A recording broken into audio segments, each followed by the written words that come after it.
My guest tonight knows a thing or two about the fight for equality and civil rights. Among many other accolades, he is the national spokesperson for the Congress of Racial Equality, one of the oldest civil rights organizations around.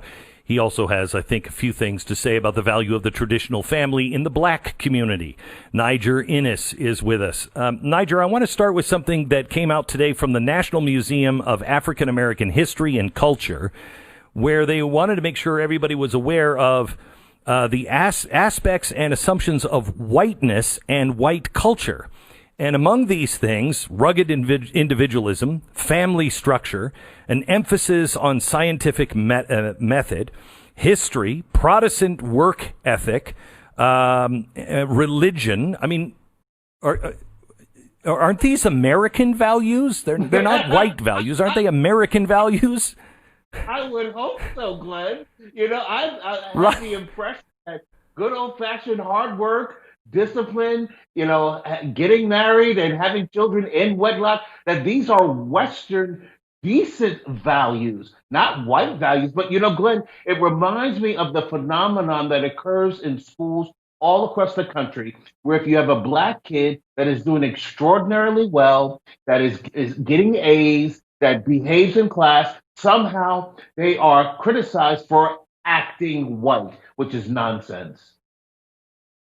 So, I mean, Niger, how did we get this far? I mean, I know we disagree on politics as a nation. You know, we can argue that all the time. But this is now the aspects and assumptions of whiteness and the white culture, and they are taking the things this country was built on.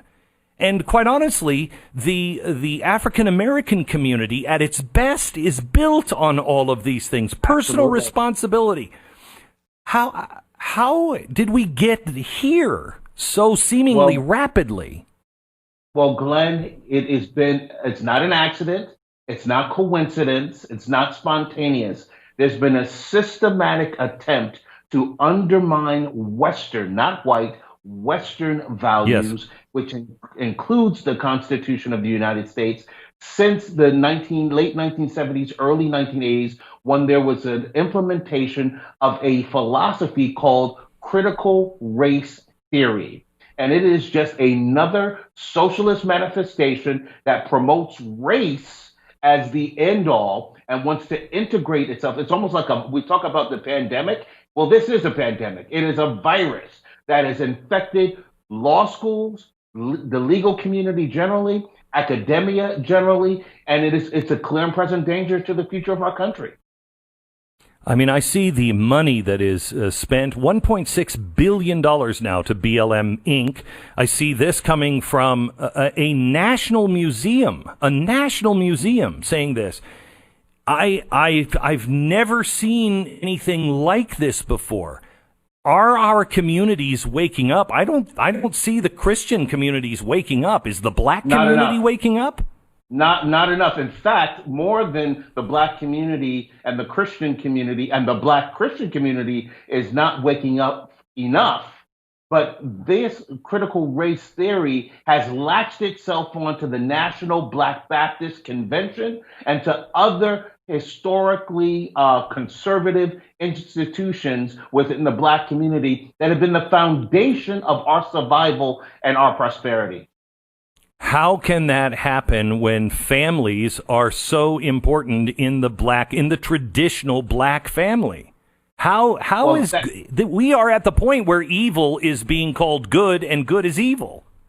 Glenn, that is precisely right. And that's why it's not an accident that the Black Lives Matter manifesto, that among its manifesto is the deconstruction or the destroying the traditional nuclear family.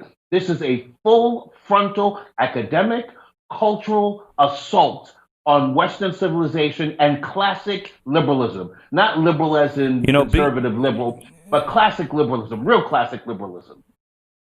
I have less than a minute here. Bill O'Reilly used to always do his war on Christmas, and it was, kind of a war on Christmas, but it was kind of also, catchy. This is an actual war. This is a full-out very well financed and planned assault on the United States of America. You agree? That's exactly, I agree completely. And what President Trump has to do is he's got to gather Betsy DeVos, maybe a panel of individuals such as yourself, such as myself, a Bob Woodson, and actually threaten institutions that have embedded this kind of philosophy in their institutions and are poisoning generations of Americans. We're losing not only war today, Glenn, we're losing wars 2-3 generations down the line. Back in a minute. I think it's Lady Macbeth that says, screw your courage to the